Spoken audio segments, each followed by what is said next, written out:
In the ancient lands, the lineage of a man was his legacy, and for a woman, bearing children was her paramount purpose. Rachel, beloved wife of Jacob, found herself in the throes of a profound and bitter struggle. Her barrenness cast a long shadow, fueling a deep envy for her sister Leah, who had already borne Jacob 4 sons. Rachel's anguish reached a fever pitch, culminating in a desperate plea to her husband. "Give me children," she implored Jacob, "or I shall surely die." Her words conveyed the immense societal pressure and personal despair she endured. Jacob, however, responded with a flash of anger, reminding Rachel that he was not the arbiter of life. He asserted that only God held the power over fertility, a truth that offered little comfort in her distress. Driven by custom and a fervent desire for motherhood, Rachel then presented Jacob with a solution. She offered her maidservant Bilhah to him, intending for Bilhah to bear children on her behalf, thereby establishing Rachel's own lineage through proxy. Bilhah conceived and, in due course, gave birth to a son. Rachel, witnessing this long-awaited arrival, named him Dan, declaring that God had vindicated her and heard her earnest plea. It was a moment of triumph amidst her sorrow. Not long after, Bilhah conceived once more and bore Jacob a second son. Rachel named this child Naphtali, a name signifying a fateful struggle. She proclaimed that she had wrestled with her sister and in this instance had prevailed. Leah, observing Rachel's success through her maidservant and finding that her own childbearing had ceased, adopted a similar strategy. She, too, presented her maidservant Zilpah to Jacob, seeking to continue her own contribution to Jacob's growing family.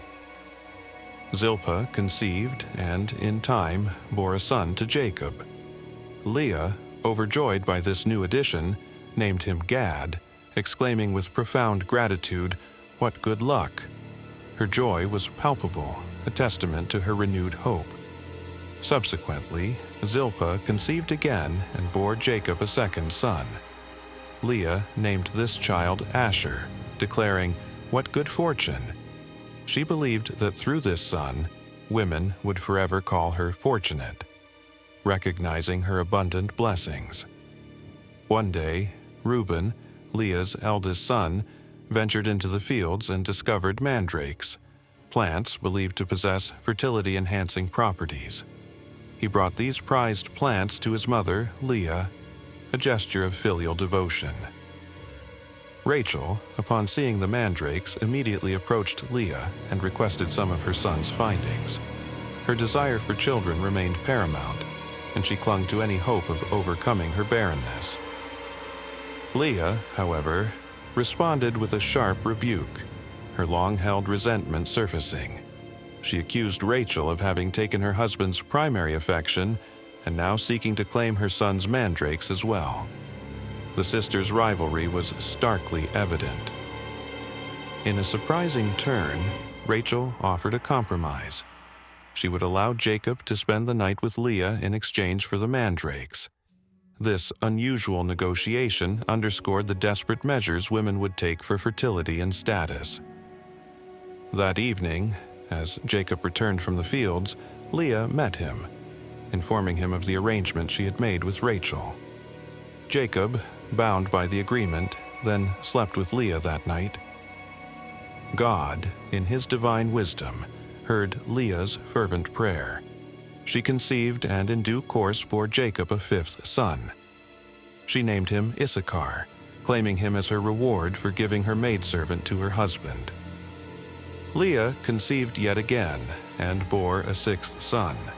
She named him Zebulun, expressing her hope that now her husband would honor her and dwell with her, recognizing her prolific motherhood. Finally, Leah gave birth to a daughter, a rare and precious addition to Jacob's burgeoning family. She named her Dinah, completing her remarkable season of childbearing. After years of longing and fervent prayer, God remembered Rachel. He heard her earnest pleas and, in His mercy, made her fruitful, ending her long period of barrenness. Rachel conceived and, in due time, gave birth to a son. This was the child she had yearned for, the fulfillment of her deepest desire. She named him Joseph, a name that carried profound meaning. Rachel declared that God had removed her disgrace, and she expressed a hopeful prayer that the Lord would add yet another son to her. Following the birth of Joseph, a significant turning point arrived for Jacob. He approached Laban, his father-in-law and employer, with a request to depart. Jacob wished to return to his homeland, Canaan, with his wives and all his children. Laban, however, was reluctant to see Jacob go. He had observed Jacob's diligent service and recognized that God had blessed him abundantly because of Jacob's presence. He implored Jacob to name his wages, hoping to retain his valuable kinsman. Jacob recounted his 20 years of faithful service, detailing how he had endured the harsh elements and protected Laban's flocks. He emphasized how Laban's prosperity had grown exponentially under his careful stewardship.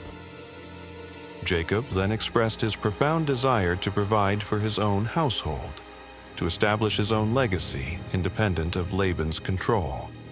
He sought to secure a future for his wives and children in his ancestral land. Jacob then proposed a specific wage for his continued labor. He requested all the speckled and spotted goats and all the dark-colored sheep from Laban's flock as his compensation. Laban, seeing an opportunity to gain, readily agreed to these terms. He believed he could easily manipulate the outcome to his advantage. Immediately after the agreement, Laban acted deceptively. He personally removed all the speckled and spotted goats and all the dark sheep from his main flock, placing them under the care of his own sons. Furthermore, Laban created a significant distance between himself and Jacob. He arranged for a 3-day journey to separate his flocks from Jacob's, ensuring Jacob had no immediate access to the desired animals. Undeterred by Laban's cunning, Jacob devised his own ingenious strategy. He took fresh branches from poplar, almond, and plane trees and carefully peeled strips of bark from them, exposing the white wood beneath. He then placed these striped rods in the watering troughs where the flocks came to drink. His intention was to influence the breeding patterns of the animals.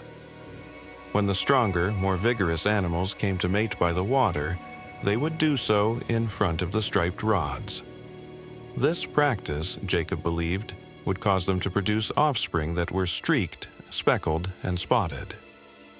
Jacob also strategically positioned the sheep, ensuring that they faced Laban's darker animals during mating. This was another element of his plan to influence the characteristics of the newborn lambs. He meticulously ensured that only the hardier, more robust animals mated by the rods, thereby securing the strongest and most desirable offspring for himself. These would be the streaked, speckled, and spotted animals that constituted his wages. Conversely, Jacob deliberately kept the weaker animals away from the rods during mating. This ensured that the less desirable, plain-colored offspring would be born to Laban's portion of the flock. Through this clever and divinely blessed strategy, Jacob became exceedingly prosperous. His flocks grew immensely, and he accumulated a vast array of servants, camels, and asses, establishing himself as a man of great wealth and influence.